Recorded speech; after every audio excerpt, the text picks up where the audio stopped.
मयंक जी के लिए जोरदार तालियां हो जाएं। कार्यक्रम में वक्त से पहले पहुंचे और हमारे साथ लगातार बने रहे। सर बहुत बहुत स्वागत आपका भारत 24 के इस मंच पर, क्योंकि हम आत्मनिर्भरता की बात करें। सबसे पहले शुरुआत इसी के साथ में, अगर गाजियाबाद की भी देखिए बात करते हैं तो समस्या चाहे अनेक हो और धीरे धीरे उसके निपटारण की बात हो, लेकिन फिर भी बहुत पोटेंशियल है इस गाजियाबाद में जी। तो इस पोटेंशियल को आप कैसे इंट्रोड्यूस करेंगे? जी बहुत बहुत धन्यवाद। गाजियाबाद को लेकर सबसे महत्वपूर्ण जो चीज़ें हैं उनमें दिल्ली से कनेक्टिविटी, वो हमारी राष्ट्रीय राजधानी है, और दिल्ली से गाजियाबाद आते हैं तो उत्तर प्रदेश 25 करोड़ यहाँ की जनसंख्या, और इतनी बड़ी जनसंख्या, इतना बड़ा पोटेंशियल, इतना बड़ा मार्केट, इतना बड़ा कंज्यूमर मार्केट, और उसका गेटवे गाजियाबाद।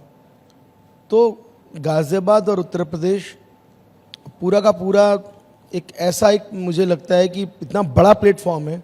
दुनिया के बहुत सारे देश ऐसे हैं जिनकी आबादी लाखों में करोड़ों में नहीं है, और उत्तर प्रदेश 25 करोड़ की आबादी। तो ये आबादी होना अपने आप में एक बहुत बड़ी अपॉर्चुनिटी, एक बहुत बड़ा पोटेंशियल है। इंटेलेक्चुअल कैपिटल भी मैं इसको मानता हूँ। साथ में इतनी सारी शिक्षा को लेकर, यहाँ के इंफ्रास्ट्रक्चर को लेकर इतना ज़बरदस्त ताकत उत्तर प्रदेश के अंदर है कि आज वो मतलब उत्तर प्रदेश उत्तम प्रदेश बन रहा है। अब सर, क्योंकि आप संगठन से जुड़े हैं तो मैं गाजियाबाद के संगठन को लेकर आपसे बात करना चाहूंगी। संगठनात्मक तौर पर अगर गाजियाबाद की बात करते हैं, आप लोगों की मजबूत पकड़ है, लेकिन आगे क्या उद्देश्य है? देखिए, संगठनात्मक पकड़ आपने कहा, मैं सहमत हूँ। गाजियाबाद में नगर निगम 100 वार्ड है, 100 में से लगभग 80 पार्षद हमारे हैं। मेयर 2,90,000 वोट से जीती, उन्होंने कीर्तिमान बनाया। पहले माननीय राजनाथ सिंह जी सांसद रहे। राजनाथ सिंह जी के बाद में जनरल वीके सिंह 6.25 लाख वोट से उन्होंने आज़ाद भारत में रिकॉर्ड बनाया, 6.25 लाख वोट से। सुनील शर्मा जी इसी विधानसभा के 3 लाख वोट से जीतकर उन्होंने कीर्तिमान बनाया। और हमारे बाकी विधायकों, बाकी सबों, तो राजनीतिक रूप से हम लोग यहाँ बहुत समृद्ध हैं, बहुत मजबूत हैं। अब संगठनात्मक ढांचे की बात करें तो भाजपा में सिंपल सिस्टम है। पूरे गाजियाबाद को हमने जैसे 20 हिस्सों में बांटा। एक हिस्सा हमारा एक मंडल कहलाता है, उसके नीचे हमारे सेक्टर हैं, सेक्टर के नीचे हमारे बूथ हैं। तो 2400 बूथ जो हैं, वो एक बूथ इंचार्ज हमारा उस बूथ का सेनापति है। उस बूथ में यदि 1000 वोट हैं, यानी लगभग 2000 की आबादी, उन 2000 लोगों में यानी कि 500-600 घरों में कोई कष्ट होगा तो वो कष्ट उनका नहीं है, वो उस बूथ अध्यक्ष का कष्ट है। और वो सारे जो बूथ अध्यक्ष हैं, मान लीजिए 100, 125, 130, 140, उनका कोई संदर्भ है, उनका कोई कष्ट है, तो वो मंडल अध्यक्ष तक आएगी बात। और यदि मंडल अध्यक्ष मुझसे कुछ कहेंगे तो उसको मैं वहीं की वहीं डील करूंगा।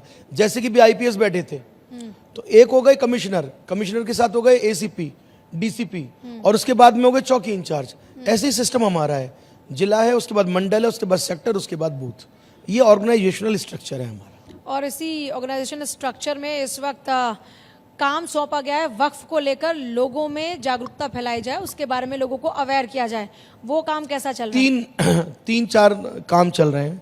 वन नेशन वन इलेक्शन का भी काम चल रहा है। आने वाली थी आजकल, तो उसी को लेकर आप लोग बहुत ज्यादा बैठकों पर बैठक कर रहे हैं। कुछ बड़ा बदलाव होने वाला है? बैठक भी कर रहे हैं, कार्यक्रम भी कर रहे हैं। अभी हमने, हमारी विजय राहटकर जी हैं, कैबिनेट मंत्री हैं, तो अभी हमने एक महिला सम्मेलन कराया। महिला उद्यमी भी थी उसमें, महिला पत्रकार भी थी, और एक बड़ा सम्मेलन हमने IHLM कॉलेज में कराया, और उसमें भी महिलाओं के द्वारा भी विषय रखा गया कि वन नेशन वन इलेक्शन क्यों आवश्यक है। रिस्पॉन्स लिया जा रहा है या फिर उनके साथ में अभी चर्चा चल रही है?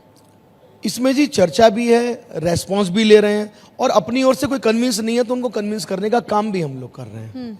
तो व्यापारी सम्मेलन अलग है, युवा सम्मेलन अलग है, महिला सम्मेलन अलग है, और इस प्रकार से सभी वर्गों में जाके इसके लिए एक रेफरेंडम बनाने का एक काम कर रहे हैं, कंसेंसस बनाने का एक काम कर रहे हैं। आपने वक्फ की बात कही, तो वक्फ को लेकर बिल्कुल क्लैरिटी है। आज मुस्लिम समाज को जो तरक्की मिलनी चाहिए थी, नहीं मिली। क्यों नहीं मिली? तो 70 साल तक किनका शासन रहा? मुसलमानों में भी 2 सेक्टर हो गए। एक मुस्लिम वो हैं जो शासन कर रहे हैं, दूसरे मुस्लिम वो हैं जो 90% हैं जो शासित हैं, जिनके ऊपर शासन हो रहा है, वो पसमानदा मुसलमान हैं। उनके लिए कांग्रेस सरकार ने आज तक कुछ नहीं किया। वफ का मतलब क्या ये होता है कि आप मदरसा बना दीजिए, मस्जिद बना दीजिए, कुरान रटवा दीजिए, सब करना चाहिए, इसके हम खिलाफ नहीं है। परंतु जब तक मुस्लिमों को पढ़ाया नहीं जाएगा, एजुकेशन से नहीं जोड़ा जाएगा, जब तक उनको यूनिवर्सिटी में लाकर आगे नहीं लाया जाएगा, वो आईएएस, आईपीएस, पीसीएस नहीं बनेंगे, आपकी तरह बड़े पत्रकार, स्तंभकार, लेखक नहीं बनेंगे, तब तक मुस्लिमों का भला नहीं हो सकता। उसके लिए वफ कानून लाकर मोदी जी सबको बराबरी का एक स्थान देना चाहते हैं। सर बहुत बहुत शुक्रिया हमारे साथ जुड़ने के लिए, परिचर्चा के लिए, और बहुत सारे पहलू मुझे लगता है कि लोगों को जो नहीं हुए थे क्लियर वो भी क्लियर हो रहे हैं। बहुत बहुत शुक्रिया sir. Thank you so much.